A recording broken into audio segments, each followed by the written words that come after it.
Hi, I'm Marcel, and welcome to my presentation on the D&D Paladin. So what does a Paladin do?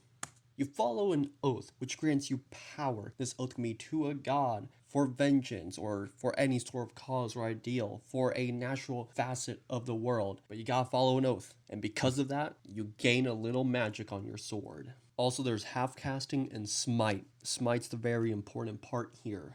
So what are your paladin boons? First and foremost, get half casting. It's not as great as full casting, but boy is any sort of magic good. You also get added martial ability that a normal cleric, because paladins are pretty akin to cleric, wouldn't get. Whether you want to be spell casting in the back lines or in the front with sword and board, you're up for it. And let's not forget smite.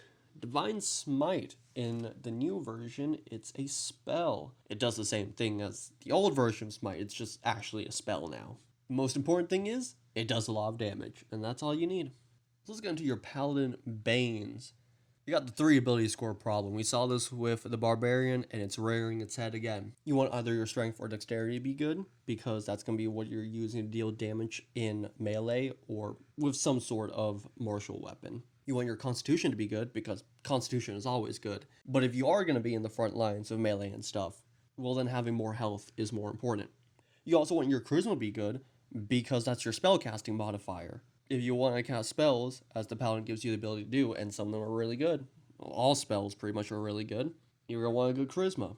But it's really hard to have 3 really good stats. This is maybe the most front-loaded class I've seen yet. You kind of come back in the very late levels, but it's like the first 5 levels are where all the cool stuff happens, and this makes the Paladin a big victim of the I only use it to dip for the first few abilities and not really the actual Paladin features, which isn't the most bad Bane, but I thought I'd bring it up. Going on to the Paladin subclasses. First and foremost, we have the Oath of Devotion.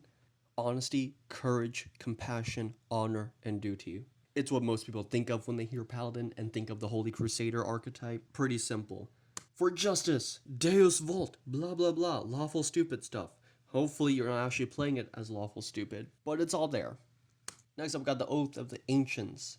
Kindle the light, shelter the light, preserve your own light, and be the light. The light in this case being the innate goodness of the natural world. It doesn't really say nature, but it's very heavily tied to it. There's some minor fade ties here, but it's all about this worldly idea of good. Next up, we got the Oath of Vengeance. Fight the greater evil. No mercy for the wicked, by any means necessary. Restitution. You're not really trying to get vengeance for yourself, or not necessarily even trying to get vengeance for anyone in particular. The idea of the vengeance paladin is sort of like being this anti-hero-ish figure who gets the greater ideas of justice through maybe some underhanded and dark means. Next up, we got the Glory Paladin. Actions over words. Challenges are but tests. Hone the body, discipline the soul. You're out there for the thrill of it, really.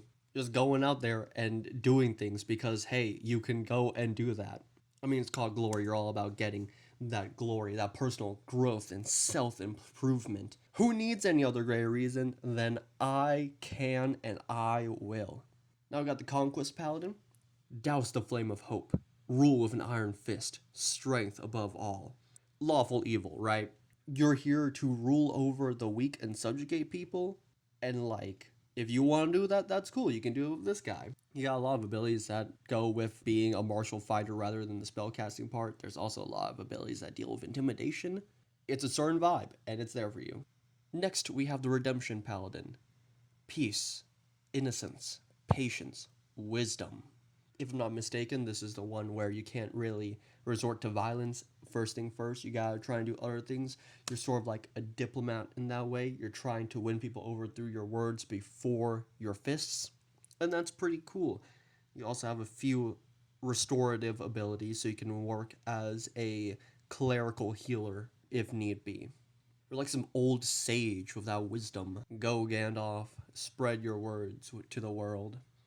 And finally, we got the Watcher's Paladin. Vigilance, loyalty, discipline. So basically, you try to protect the world from like things that aren't from this world. So aberrations, demons, devils, fiends in general, elementals even. Hell, I think Fae are on the list. You're all about xenophobia, I guess. If it's not from this world, it's not good. You don't want it. And so that's the Paladin. If nothing else, you got Smite, and I feel like that's why most people play it. Really, because of Hexadin, and you really only take Paladin for that, for the Smite. But overall, I really like Paladin as a class. I think it's very flavorful and has a lot of cool features to it, even if they aren't that great.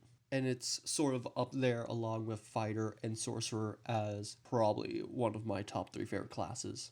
Anyhow, feel free to leave your opinions and thoughts in the comments, whether positive or negative. I'm happy to read them all. Bye bye!